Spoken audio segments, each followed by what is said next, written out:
हम जैसे जैसे शिव नाम का गुणगान करते चले जाते हैं, हम जैसे जैसे भगवान शिव की भक्ति को धारण करते चले जाते हैं, वैसे वैसे भगवान आपका और हमारा कल्याण करता चले जाता है।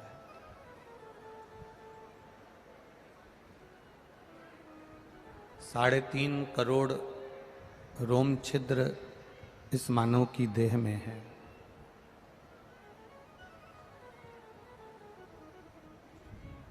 और 3.5 करोड़ रोम छिद्र जो मनुष्य के शरीर में है, ये केवल उस परमात्मा ने दिया इसलिए कि इन 3.5 करोड़ रोम छिद्र के बराबर आपके शरीर से, आपके मुख से, आपकी वाणी से, आपके शब्दों से उसका स्मरण होना चाहिए।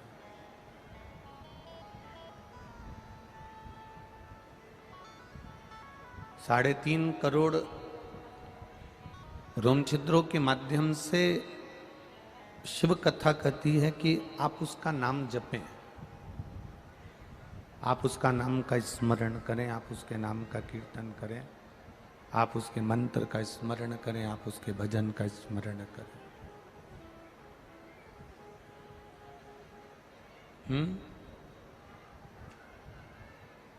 जम के बोलो, जम के।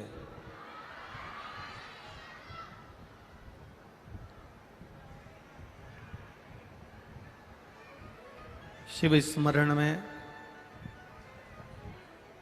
भगवान की अविरल भक्ति में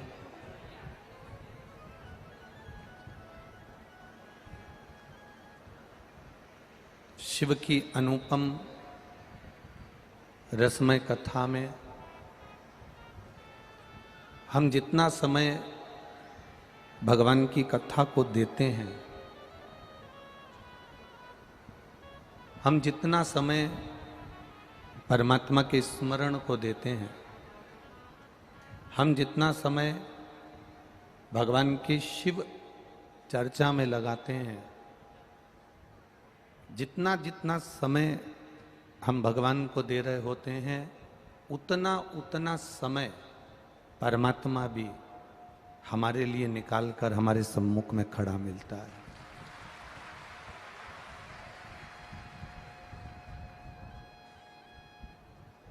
आपने एक क्षण का यदि समय दिया है, आपने एक पल का समय दिया है, एक घड़ी का समय दिया है, एक मिनट का भी शिव जी को समय दिया है, एक लोटा जल लेकर आप देवाधिदेव महादेव के पास पहुँचे हो, भगवान शंकर के पास पहुँचे हो, शिव की शरणागति में पहुँचे हो, भगवान के द्वारे पहुँचे हो, उसका फल मिलेगा जरूर।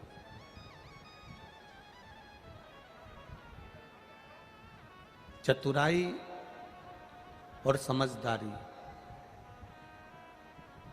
ये दोनों एक अलग अलग शब्द हैं। चतुराई और समझदारी दोनों अलग अलग है, दोनों शब्द अलग अलग है।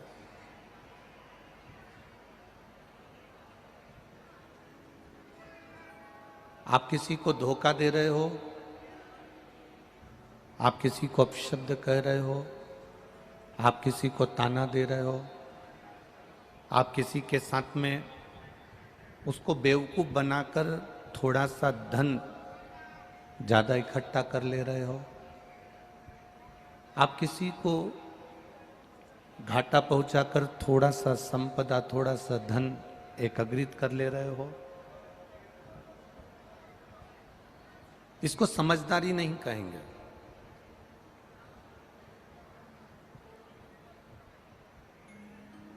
शिव महापुराण में ये समझदारी नहीं है, इसको चतुराई कहेंगे। चतुराई किसी के साथ धोखा करना सिखा देती है, चतुराई किसी के साथ कपट करना सिखा देती है, चतुराई किसी को नीचा दिखाना सिखा देती है, चतुराई किसी के व्यापार को समाप्त करना सिखा देती है।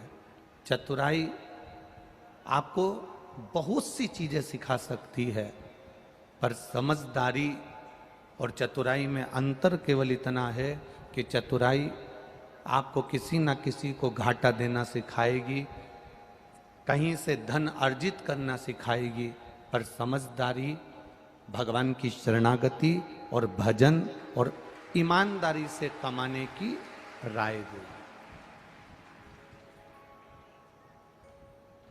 हमें कभी ये नहीं कहना कि यह बहुत चतुर है।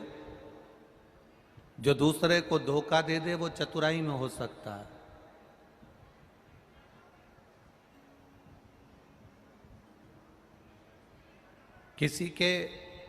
किसी व्यक्ति को बेवकूफ बना देना ये समझदारी नहीं है, इसको चतुराई कह सकते हैं। किसी के धन को खा जाना इसको चतुराई कह सकते हैं। किसी की प्रॉपर्टी को अपना बना लेना इसको चतुराई कह सकते हैं। पर समझदारी उसको कहा गया, समझदारी उसको कही गई कि आप कमाओ, धन लेकर आओ, पर किसी दूसरे का नहीं। आप बंगला बनाओ, पर किसी दूसरे की प्रॉपर्टी पर नहीं। आप जमीन बनाओ, पर किसी की कब्जा करी हुई नहीं। आप जो कुछ करो अपने परिवार के लिए, अपने घर के लिए, अपनी पत्नी के लिए, अपने बच्चों के लिए, अपने कुटुंब के लिए, अपने परिवार के लिए जो कुछ करना है सब करो, पर उसमें किसी का दिल ना दुखे, किसी का मन ना दुखे, किसी को दुख ना हो। इसको समझदारी कहा गया, इसको चतुराई नहीं कहा गया। इसको केवल समझदारी कहते हैं। इसको समझदारी कि आप ना अपने परिवार का बुरा होने दे रहे हो, ना आप दूसरे के परिवार का बुरा होने दे रहे हो। आप ना किसी अपने परिवार के व्यक्ति को तकलीफ में आने दे रहे हो, ना दूसरे व्यक्ति को तकलीफ में आने दे रहे हो। 33 कोटि देवी देवताओं में केवल एक देव अधिदेव महादेव एक ऐसे हैं जो दूसरे का भी भला कर रहे हैं और अपना भी भला कर रहे हैं।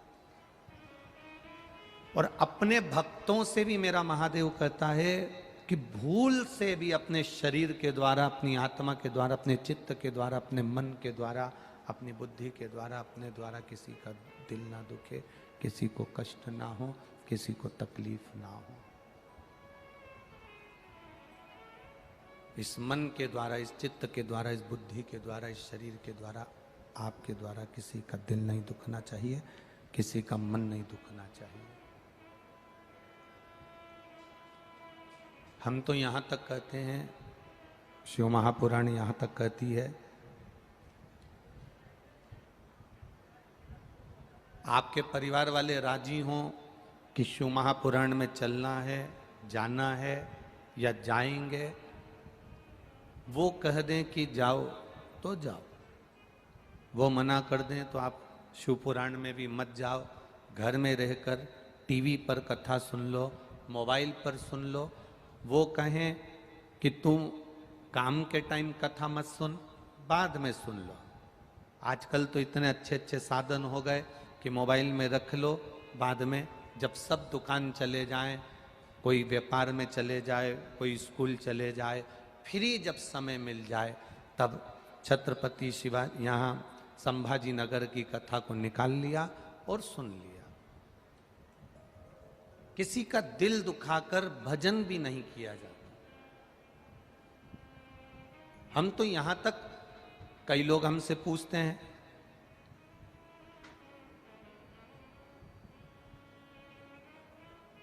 वो हितेश नारखेड़े ने कहा कि जजमान परिवार से व्रत करवाना पड़ेगा क्या गुरुजी? हमने कहा नहीं नहीं नहीं, इतनी चिलचिलाती हुई गर्मी पड़ रही है, धूप पड़ रही है, और दिन भर जजमान परिवार को फिरना पड़ेगा, काम करना पड़ेगा, लगना पड़ेगा, कार्यकर्ताओं के साथ उनको भी लगना पड़ेगा। व्रत कर कर बैठ जाएंगे और शरीर में अगर बल कम हुआ तो वो कथा का रस तत्व ग्रहण नहीं कर सकते। छत्तीसगढ़ की 7 गांव ऐसे हैं जिनके नाम हम कल आपको बताएंगे। छत्तीसगढ़ के 7 गांव और महाराष्ट्र के 2 गांव ऐसे हैं जहां टीवी पर कथा आती रहती है और बीच में जो कथा नहीं आती 2 दिन 3 दिन 5 दिन, तो छत्तीसगढ़ के कई गांव ऐसे हैं और महाराष्ट्र के कई गांव ऐसे हैं जहां लोग उतने दिन तक एक टाइम का भोजन ही नहीं करते हैं। ऐसे छत्तीसगढ़ और महाराष्ट्र के गांव। मान लो बीच में 5 दिन का गैप हो गया तो 5 दिन वो सुबह का टाइम भोजन करेंगी तो शाम को करेंगी नहीं, और शाम को करेंगी तो सुबह करेंगी नहीं।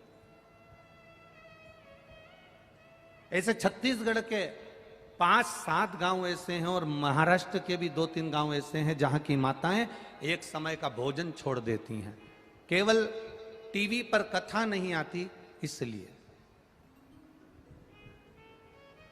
कथा सुनने को नहीं मिलती इसलिए। मेरा उन माओं से निवेदन है, हम आपके पुत्र हैं, बेटे हैं, आपसे केवल इतना सा निवेदन है कि आप दोनों समय आराम से भोजन करो और कथा ना आए तो श्री शिवाय नमस्तुभ्यम का जाप करो, पर कथा को दिल से श्रवण कर आनंद पाओ।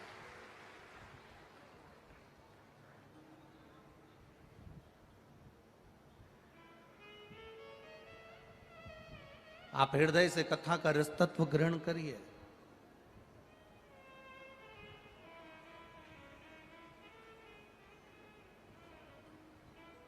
हम कथा करने आते हैं तो अपने कमरे में से निकलकर यहाँ आ जाते हैं और आधे घंटे में पहुंचकर कथा बाजकर अपने कमरे में चले जाते हैं। जब साउंड अच्छा नहीं चलता, आप लोगों तक आवाज़ नहीं पहुंचती, तो दिल इसलिए दुखता है कि आप सुबह 6 बजे के बैठे इस कथा का इंतजार करते हो और आपके कानों में शब्द ना पहुंचे। तब दुख होता है कि इतने दूर दूर से आए हो, 1000 रुपए का डीजल पेट्रोल खर्च कर कर यहाँ आए हो। चलाने वाला तो कह देता है कि अब क्या करें, नहीं आ रही तो आवाज, परंतु समझना पड़ेगा कि ये भाव और श्रद्धा को लेकर बड़ी दूर दूर से आते हैं। कई बार ये म्यूजिशियन इनके स्वर की आवाज तेज कर देते हैं तो हम इशारे में कम कर देते हैं कि तुम्हारे स्वर की जरूरत नहीं है। ये बड़ी श्रद्धा और विश्वास के साथ में 500, 700, 1000 किलोमीटर दूर से आए हैं और केवल एक विश्वास लेकर आए हैं कि 7 दिन की कथा सुनूंगा, मेरा बाबा मुझे झोली भर कर देगा, जिंदगी में एक बार शिव पुराण में भी करवाऊंगा। इनका विश्वास केवल इतना सा है कि जिंदगी में एक बार शिव महापुराण की कथा में भी करवाऊंगा। ये विश्वास है मेरा, ये भरोसा है मेरा, ये दृढ़ता है मेरी। पर छल से नहीं,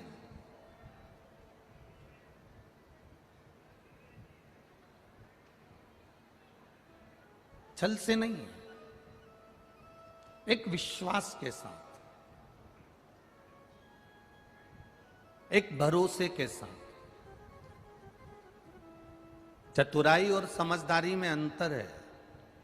चतुराई करने वाला कभी भोलेनाथ को नहीं पा सकता और समझदारी करने वाला कहीं पर भी बैठ जाए भोलेनाथ उसके पास पहुंच जाते हैं। समझदारी किस चीज से होती है? समझदारी वो नहीं है कि आप बहुत पढ़ लिख गए तो समझदार बन गए, आप ऊंचे सिंहासन पर बैठ गए तो समझदार बन गए, आप एसपी कलेक्टर बन गए तो समझदार बन गए, आप कोई मंत्री का पद पा लिए तो समझदार बन गए, आप किसी खूब ऊंचे सिंहासन पर बैठ गए तो समझदार बन गए।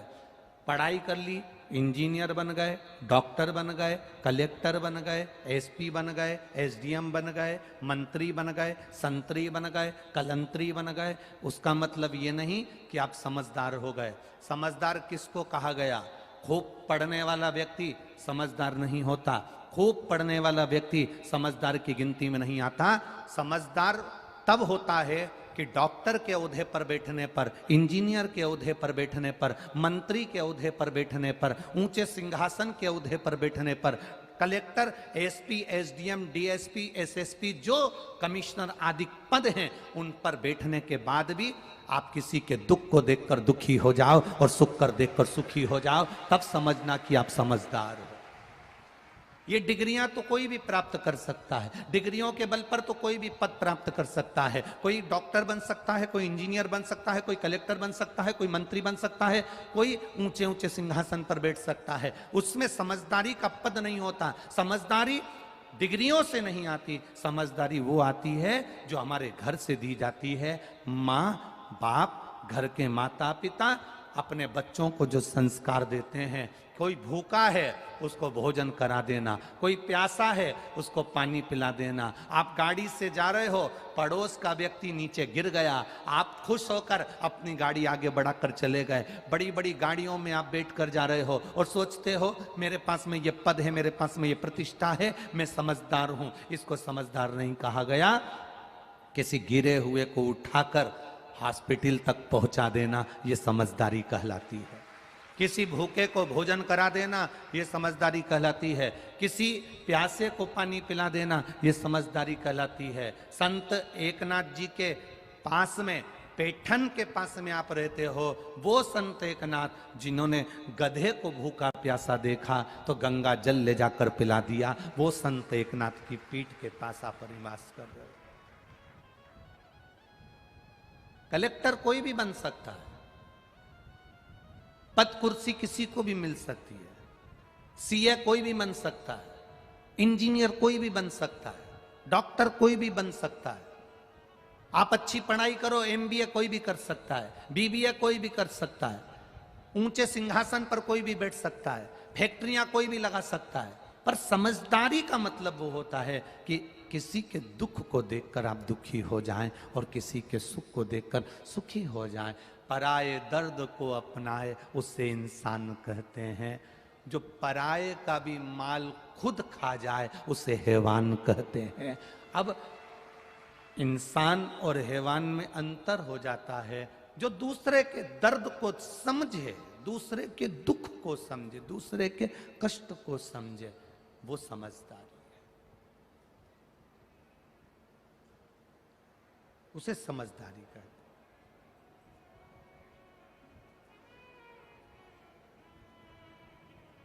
आप दूसरे के दर्द को यदि समझ रहे हो, दूसरे के कष्ट को समझ रहे हो, तो समझ लेना आप समझदार हो गए।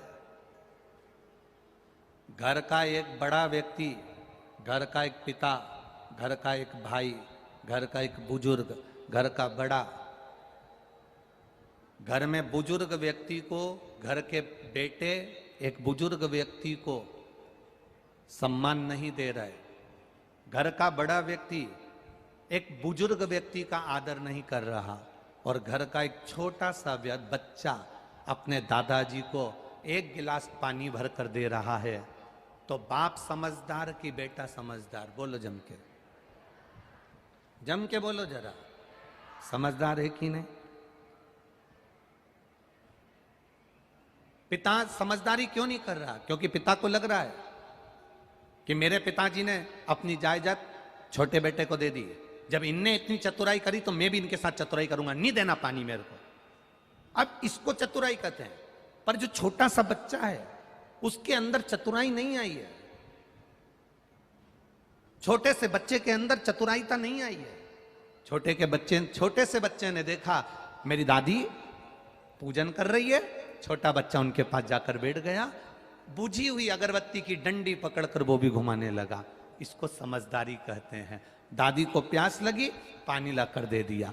माँ मना कर रही है, दादी के कमरे में मत जाना, उन्हें दमे की बीमारी हो रही है, उन्हें पीलिया हो गया, उन्हें टीबी हो गई, उन्हें ये हो गया, उन्हें वो हो गया। दादा के कमरे में मत जाना, दादा को खांसी चल रही है, उनको इन्फेक्शन हो रहा है। दादी के कमरे में मत जाना, उनको इन्फेक्शन हो रहा है। पत्नी ने अपने पति को रोक लिया, पति ने अपनी पत्नी को रोक लिया, देवरानी ने जेठानी को रोक लिया। पर घर का एक छोटा सा बच्चा ऐसा होता है जिसको बीमारी का भी भान नहीं होता, वो अपने दादा दादी से प्रेम करता है, इसलिए उनके कमरे में दौड़कर चले जाता है। चतुराई तुमको आती होगी पर उस बच्चे को चतुराई नहीं आती महाराज। आज कथा में लोगों को थोड़ा बुरा लग सकता है, पर एक बात कहना चाहेंगे।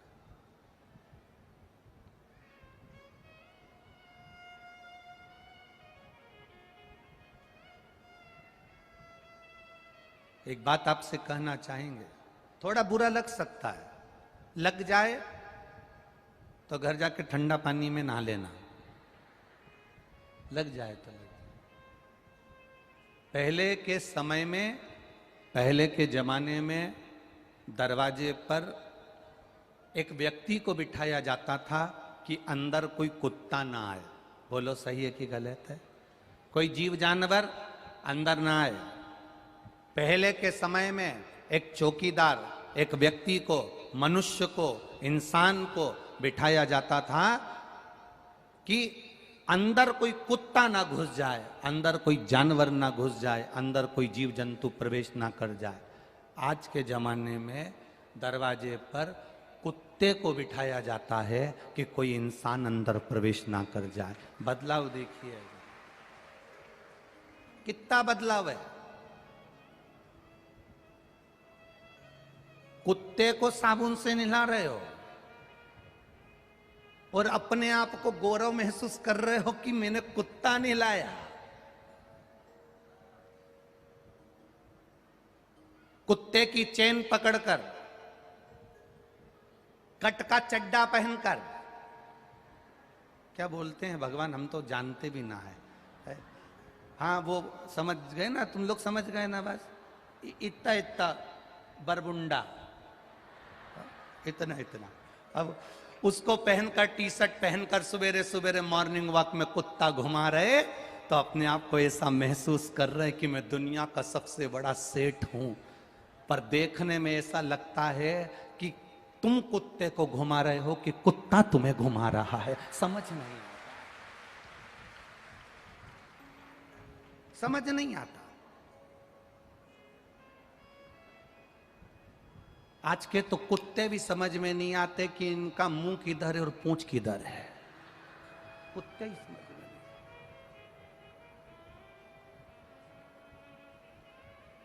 और तो और फिल्मों में कुत्ते का चरित्र इतना दिखाया कि कुत्ते को गोदी में लेके हीरोइन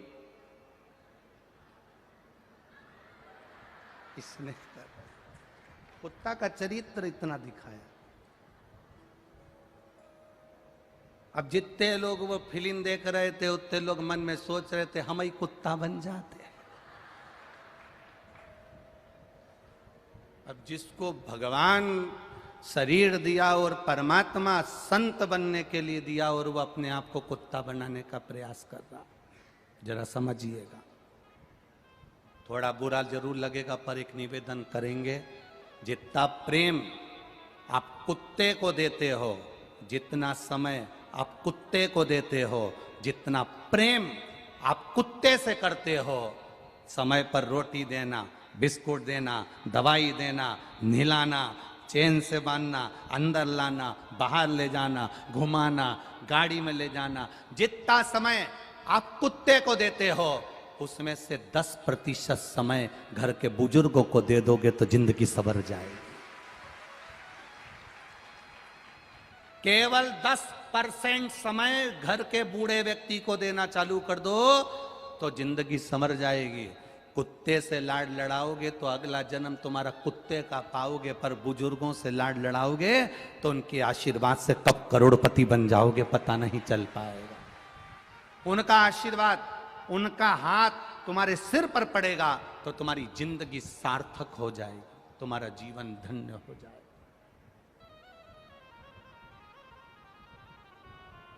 करो प्रेम, अगर करना ही है तो गौ माता से प्रेम कर लो, गाय के बछड़े से प्रेम कर लो, गाय की बछिया से स्नेह कर लो। प्रेम करो, प्रेम श्वान से नहीं, कुत्ते से नहीं।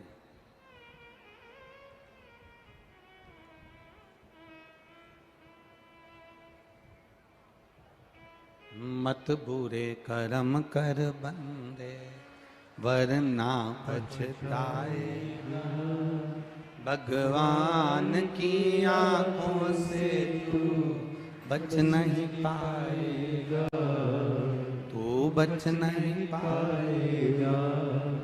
अरे ओ अज्ञानी मत करना नादानी, अरे ओ अज्ञानी मत करना नादानी। तेरे कर्म का फल भी तू ही पाएगा, जैसा किया तूने तेरे आगे आएगा। मत बुरे कर्म कर बंदे वरना पछताएगा, भगवान की आंखों से तू बच नहीं पाएगा, तू बच नहीं पाएगा। अरे ओ अज्ञानी मत करना नादानी, अरे ओ अज्ञानी मत करना नादानी। चतुराई बच्चों को नहीं आती, चतुराई भोले व्यक्ति को नहीं आती।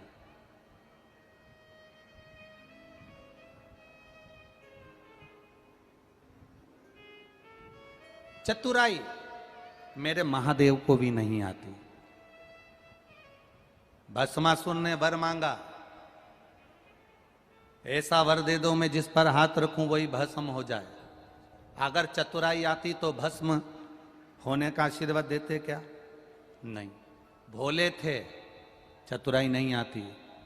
समझदारी थी मेरे भोलेनाथ में, पर उन्होंने वर दे दिया तू जिस पर हाथ रखे वही भस्म। चतुराई थी उस भस्मासुर में जो शिवजी पर ही हाथ रखने चला गया। चतुराई थी भस्मासुर में तो वो शिवजी पर हाथ रखने चला गया। शंकर जी दौड़ते दौड़ते दौड़ते दौड़ते दौड़ते दौड़ते भगवान विष्णु के पास पहुंच गए, क्योंकि उनको मालूम है ये भी चतुर है तो उसका नाम भी चतुर नारायण है, मैं उसके पास चले जाता हूं। अगर ये चतुर है तो मैं चतुर नारायण के पास चले जाता हूं, और चतुर नारायण के पास पहुंच गए।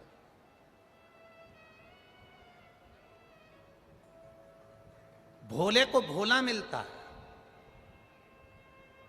समझदार को समझदार मिलता है, और चतुर को जम के बोलो चतुर मिलता है। आप अगर आज किसी को धोखा देकर 2 रुपए ज्यादा कमा भी लोगे ना, कोई ना कोई तुमको ऐसा चतुर मिलेगा, तुमने उसको धोखा दिया, वो तुम्हें धोखा देकर तुमने 2 रुपए उससे ज्यादा लिए, वो तुमसे 10 रुपए लेकर जाएगा। चतुर को चतुर मिलता। और भस्मासुर जैसे चतुर को चतुर नारायण मिले। क्या करा उन्होंने? स्त्री का रूप लेकर उसको नचाया, नचाया, उसी का हाथ उसी के सिर पर रगवा दिया। अब सोचो, इसने तो वर मांगा था और उसी को समाप्त करवा दिया उसी के वर से। चतुर को चतुर मिल जाता है, भोले को भोला मिलता है, सहज को सहज मिलता है।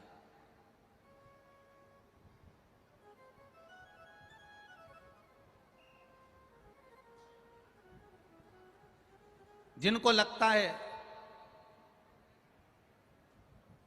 लगता है मेरी शादी होगी तो ना जाने सास कैसी मिलेगी, जिसको लगता है मेरी शादी होगी ना जाने ननन कैसी मिलेगी, मेरा उनसे निवेदन है, अगर आप अच्छे हो ना तो आपको ये कुछ कहने की जरूरत नहीं है। आप सरल हो ना, आप अच्छे हो ना, तो दुनिया में सब तुमको अच्छे मिलेंगे। जब हम बुरे होंगे तो दुनिया में सब बुरे मिलेंगे। एक नई लड़की शादी कर कर ससुराल में गई।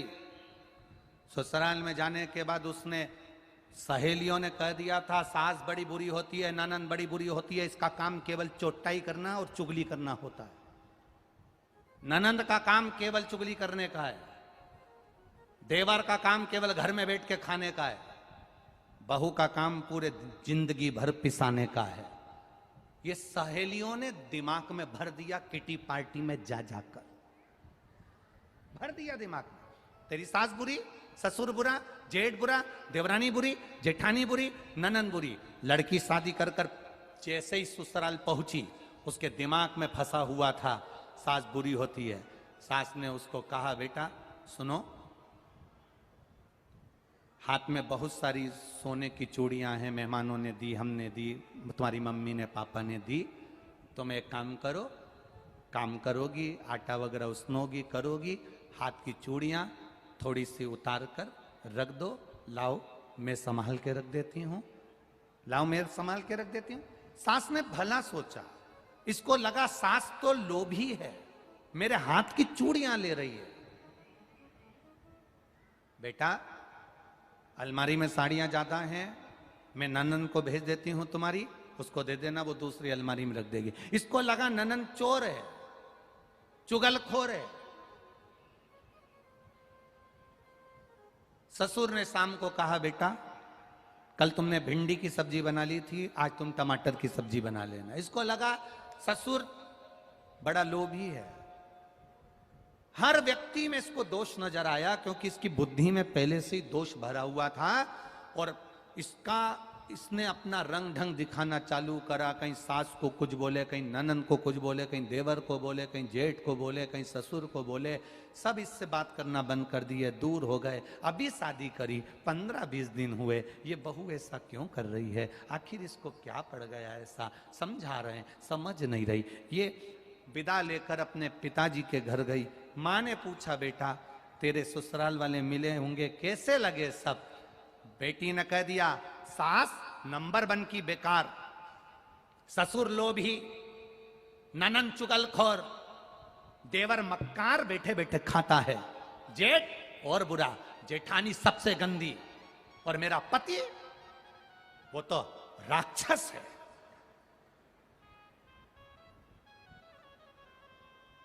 तो तेरे पड़ोसी तो अरे पड़ोसी नंबर 1 के बेकार, इतने घटिया, इतने गंदे, जिनका मुंह देखना पसंद नहीं मेरे को।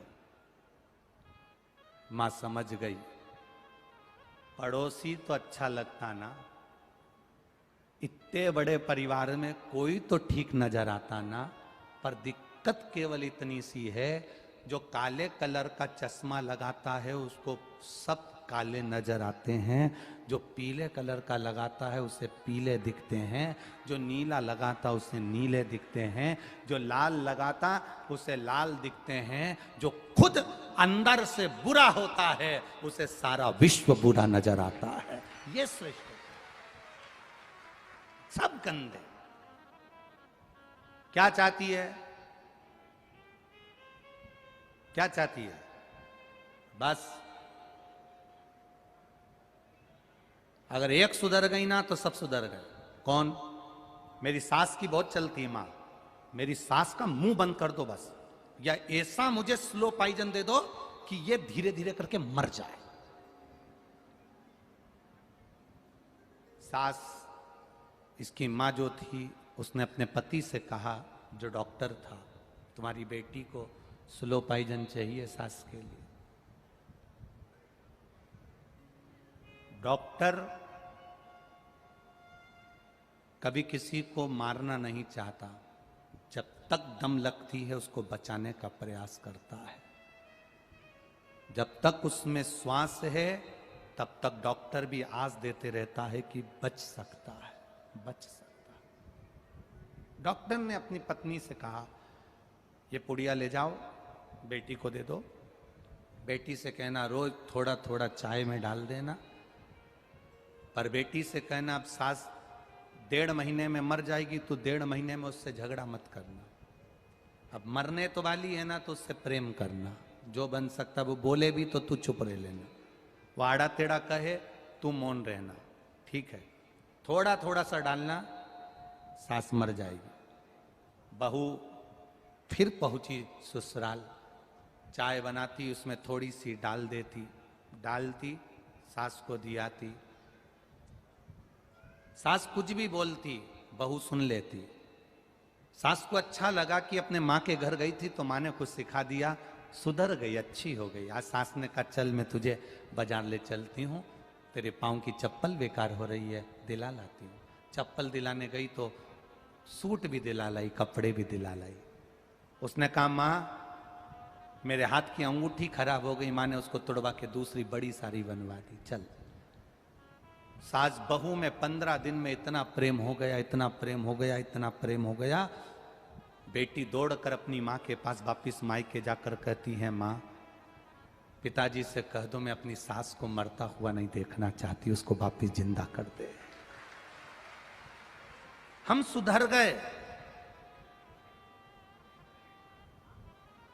हम अपने आप को संवार लें। ना सास बुरी होती है ना बहू बुरी होती है, बुरा समय होता है, वक्त होता है। उस समय को थोड़ा सा टाल दीजिए, अपने आप आपकी जिंदगी संवर जाएगी, अपने आप आपका जीवन संवर जाएगा।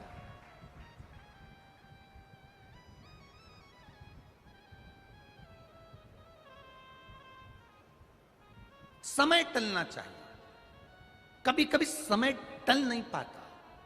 कल शाम को 7 बजे उड़ीसा में एक ट्रेन हादसा हो गया।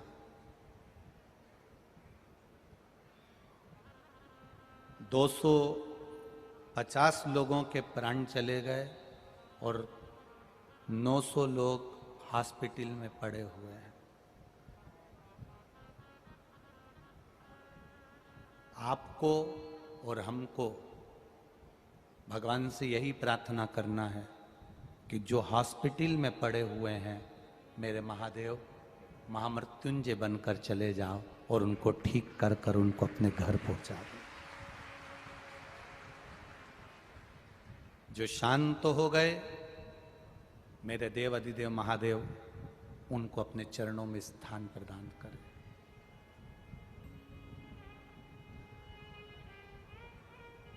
बहुत छोटा सा जीवन है।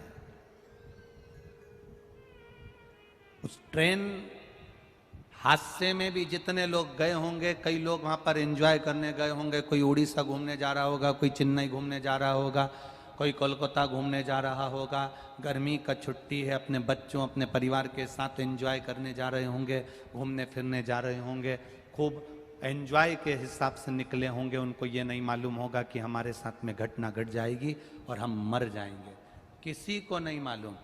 2 कदम भी आप घर से निकल रहे हो, आपको नहीं मालूम कि आपके साथ में क्या होना है। नेपाल की कथा में एक बात कही थी, पर्स में क्या इतने लोग गए होंगे तो इनके पर्स में क्या गोली नहीं होगी, दवाई नहीं होगी? बोलो ईमानदारी से, होगी कि नहीं होगी? सिर दर्द की गोली, हाथ पे दर्द की गोली, सिर की गोली, आंख का ट्यूब, कहीं घुटना दुखे उसकी दवाई, हर एक। आप भी आए हो इतने सारे लोग कथा सुनने के लिए, आपका भी पर्स खोल कर देखो, उसमें भी कोई ना कोई टेबलेट, कोई ना कोई दवाई पड़ी होगी। घर से निकलो, दवाई लेकर निकलो चाहे ना निकलो, पर माता पिता के चरण छूकर जरूर निकलना, तो दुआ साथ चलेगी तुम्हारे। महादेव को 1 लोटा जल चढ़ाकर चलना, तो दुआ साथ चलेगी तुम्हारे साथ। दवाई पर्स में ना होगी, चल जाएगा, पर दुआ साथ चलना चाहिए। दुआ साथ चलेगी तो दवाई की जरूरत नहीं पड़ेगी और पार उतर जाओगे, निश्चित है। दुआ साथ लेकर।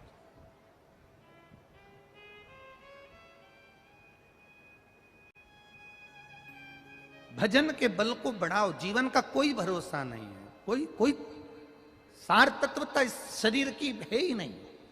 कब जाना पड़ जाए, कब प्राण चले जाए, कब प्राण छूट जाए, कोई भरोसा नहीं।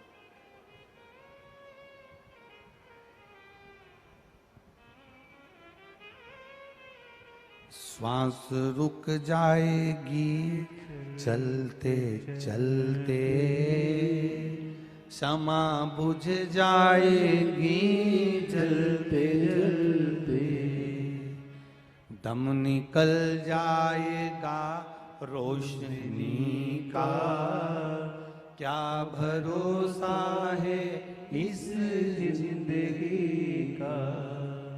ये जीवन का कोई भरोसा नहीं, कोई भरोसा। कोई कहे आपसे भगवान को पाने के लिए भूखे रहना पड़ेगा, कोई कहे आपसे, हम तो यहां तक कहते हैं कि एकादशी का व्रत भी करो तो भूखे मत रहो, दिन भर चरो और एकादशी करो। हम तो यहां तक कहते हैं खिचड़ी खा ली, फिर भूख लगी चिप्स खा जाओ, चिप्स खाने के बाद भी भूख लगे 1-2 घंटे बाद तो पपीता खा जाओ, पपीता खाने के बाद भी भूख लगे तो 2-4 सेव फल निपटा जाओ, उसके बाद भी भूख लगे तो 1 गिलास दूध गर्म करके फिर पी जाओ, फिर भूख लगे तो राजगिरा की पूड़ी बनाकर खा जाओ, और भूख लगे तो आलू को उबाल के उसको पीस के उसका हलवा बना के खा जाओ, और भूख लगे तो 1-2 किलो केला, पपीता, सेव फल और खा जाओ, पर भूखे मत रहो। तुम तो खूब आराम से खाओ, दिन भर चरो और एकादशी करो, पर भगवान की भक्ति में कमी मत लाओ। भगवान के भजन में कमी नहीं आना चाहिए तुम्हारे। तुम भूखे रह जाओ और भगवान का भजन ना करो। कोई कोई व्रत ऐसा होता है जिसमें आप लोग भूखे रहते हो, जैसे वो करवा चौथ का व्रत रहता है, उसमें तुम लोग कितने भूखे रहते हो, कितने। एक बार कोई इंटरव्यू ले रहा था करवा चौथ के व्रत का टीवी पर, तो पत्नी से इंटरव्यू लेने की जगह वो पति से इंटरव्यू ले रहा था। आप कुछ बोलिए करवा चौथ के लिए। उन्होंने अपना उत्तर दिया, ये सब बोला। बाद में पति उठकर गया, छत पर वापिस आया तो इंटरव्यू वालों ने पूछा तुम कहां गए थे, तो कि चांद देखने गया था। तो कि व्रत किसका है, पत्नी का। तो तुम चांद देखने काय को जा रहे हो, उसने सुबह से मुझे कुछ खाने नहीं दिया है, भगवान से प्रार्थना कर रहा हूं तू निकल जा, ये एक बार तुझे देख लेगी तो मुझे खाने को दे देगी। ये मैं उससे बोली थी कि जब मैं भी नहीं खा रही तो तुम काय को खा रहे, इसलिए मुझे खाने को नहीं। मैं भगवान से प्रार्थना कर रहा हूं कि चंद्रदेव तुम निकल जा।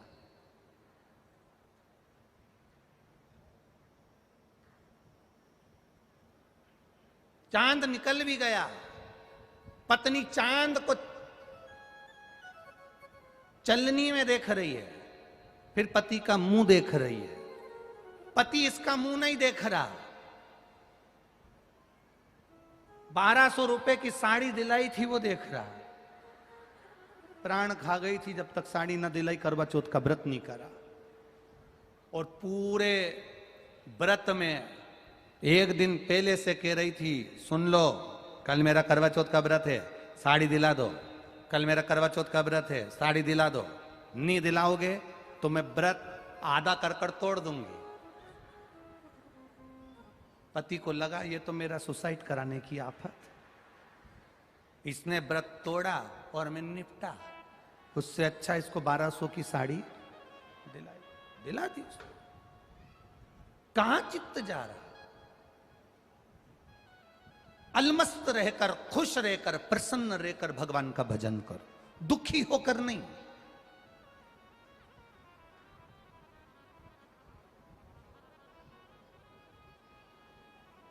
कोई मर गया घर में रो रहे हो, कोई मर गया घर के बाहर रो रहे हो, कोई मर गया हॉस्पिटल में रो रहे हो, कोई मर गया रोड पर चलते चलते रो रहे हो। पर हमारे यहां के विद्वान कहते हैं कभी शमशान में किसी को रोते देखा है? जम के बोलो जरा। मुर्दे को आग लगाई जा रही है, मुर्दे को जलाया जा रहा है, चिता में आग लगाई जा रही है, और परिवार का कोई व्यक्ति रोता है तो उसको मना कर देते हैं ये शमशान है, यहां रोना नहीं है। आग लगाते समय रोया नहीं जाता, चिता जलाते समय रोया नहीं जाता, शमशान के अंदर बैठकर रोया नहीं जाता। घर पर रो लो, हॉस्पिटल में रो लो, घर के बाहर रोड पर रो लो, तुम्हारी मर्जी पड़े गाड़ी में रो लो, लेकर जा रहे हो मुर्दे को तो रोड पर रो लो। पर शमशान में जब आग लगे उस शरीर में, उस मुर्दे को जब जलाया जाता है, चिता में जब आग लगाई जाती है तो शमशान में नहीं रोया जाता है। लोग पूछते हैं शमशान में क्यों नहीं रोते हैं? शिव महापुराण की कथा कहती है वहां जगत का बाप रहता है और बाप के सामने रोया नहीं जाता। वहां जगत का पिता रह रहा है, जगत का बाप रह रहा है, मां देव अधिदेव महादेव रह रहे हैं, शमशान में उनका निवास है, उसके सामने रोया नहीं जाता। जब भी शंकर के पास जाना, शिव मंदिर में जाना, शिवालय में जाना, शिव महापुराण में जाना, रोना मत, वहां प्रसन्न होकर जाना। जिंदगी में कितना भी दुख हो तो भी मंदिर प्रसन्न होकर जाना। तो पार्वती जी भी शिव जी से कह देंगी इसकी जिंदगी में कितना दुख है, कर्जा है, बीमारी है, किराए के मकान में रह रही है, दुकान नहीं चल रही है, बच्चे सुन नहीं रहे हैं, गलत संगति में जा रहे हैं, पढ़ाई का पैसा नहीं है, रोटी के लिए मोहताज है, उसके बाद भी मंदिर में पानी चढ़ाने आती है, एक लोटा जल चढ़ाने आती है और मुस्कुरा कर आती है, हंसकर आती है। शंकर भगवान कहते हैं पार्वती इसकी जिंदगी में दुख है और ये मेरे मंदिर में आकर मुस्कुरा रही है, इसलिए आज जब ये जल चढ़ाकर जाएगी तो मैं इसको आशीर्वाद दे दूंगा कि तेरे सारे दुख कटेंगे और तू मुस्कुराती रहे।